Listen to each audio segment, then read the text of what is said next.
Meanwhile, the National Taxi Alliance says it's reached an agreement with the Minister of Transport, Fikile Mbalula, that taxi operators will now be able to access the Taxi Relief Fund. This is the money put aside for taxi operators because of the losses they suffered during the height of the lockdown at the start of the pandemic. Theo Malele is the spokesperson for the National Taxi Alliance. Theo, good afternoon to you. I do appreciate the time. This has taken a long time to get sorted out. Did you have to go to court in the end? Yes, good afternoon to you and to your viewers. Yes, we had to take that route of, that litigious route, and we were vindicated at the end of the day.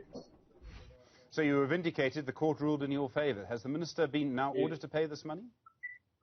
Yes, the court ruled in our favor, and all the frills that the minister and the Department of Transport had put onto the prerequisites of getting these relief funds have been removed, as the National Taxi Alliance has always, said these were just not fair to be attached to, as prerequisites to get this money. So we're quite happy, although these funds are mega funds, but you can't look at the gift horse in the mouth, so they say.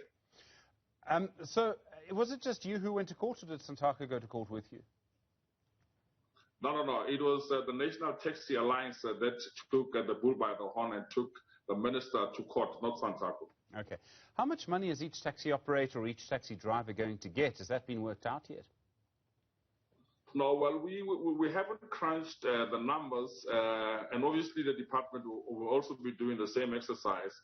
But, hypothetically, we were looking at a ballpark figure of 250,000 taxis divided by that 1.135 billion.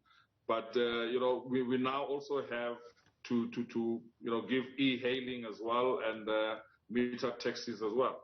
But I think the most disadvantaged would be people that are driving older cars, because they are not taxi recapitalization compliant, and therefore they would not have operating licenses. So you need to produce an operating license for you to can access that. If you don't have an operating license, you then have to produce a receipt that proves that prior to the lockdown you had actually applied for an operating license. I mean, I have to ask, taxis were generally allowed to operate under the lockdown. Very difficult for Ubers and taxis like that. But, I mean, minibus taxis were operating. So I suppose I do have to ask, why should you get relief funding now? Well, look, these funds would actually help because we weren't making any money, Stephen. If you remember, during level 5, I think we were restricted to 50% of our loading capacity. And that meant that we were basically cross-subsidizing the passengers. The vehicles were not making money up until we went up to 70%, and that's when we started breaking even and showing just a slight a profit margin. Because from the calculations that were crunched by our finance department here, was that the actual numbers were not that good looking, so to say. So you say, I just want to make sure I've got this right, it's about 1.3 billion rand, right? The total relief fund. 1.135. 1.135 billion. And then it's 250,000 taxis. Yes, but this is just a ballpark figure. Sure. Because the data of taxis has been corrupted. Not even the Department of Transport has correct data. But we, as the National Taxi Alliance, we actually have data, comprehensive data. But obviously, it would not include members who are not part of our organization. But right. Let's not get to that one. All right. Well, let me give you the calculation I did while we were talking. So 1.3 billion rand divided by 250,000, Google tells me is 5,200. Now, I might get my zeros in the wrong place. There's a reason I'm a journalist and not a mathematician or working in business. But you're not getting a lot of money per taxi. I mean, if your figure is more correct than mine, and I think it must be 1.13 rather than 1.3, you're looking at about 5,000 rand a taxi.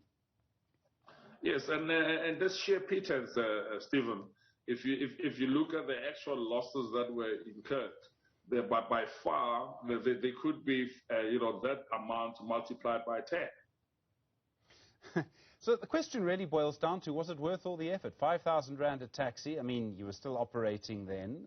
I can't recall if you ever got those dividers that were supposed to keep the windows open. Do you remember those dividers that you were supposed to get to make sure there was ventilation? I'm sure they didn't come through either. Well, they didn't come through either. That's so true. But that 5,000, it's better than nothing, especially for people who had to make ends meet to actually repair their vehicles to be on the road. And you'd appreciate that there are people who also lost their vehicles because they were repossessed because of not being able to meet their monthly financial obligations. Sure. No, I mean, look, 5,000 rand is 5,000 rand. Do you know when the operators are actually going to get the money? Or could there be another snag? Could there be another obstacle? Or, Theo, I hate to say it, another court case? Well, we got an invitation to the launch tomorrow with the minister. We are hopeful that he will pronounce the exact date at which these funds will be disbursed. But we do know that the deadline for our registration for these funds would be by 2022 in February. So by then, everyone who is supposed to be getting these funds must have actually made such applications. Theo Malele, I do appreciate the time. Thank you. I'm going to count my zeros again just to be sure. Theo Malele is the national spokesperson for the National Taxi Alliance.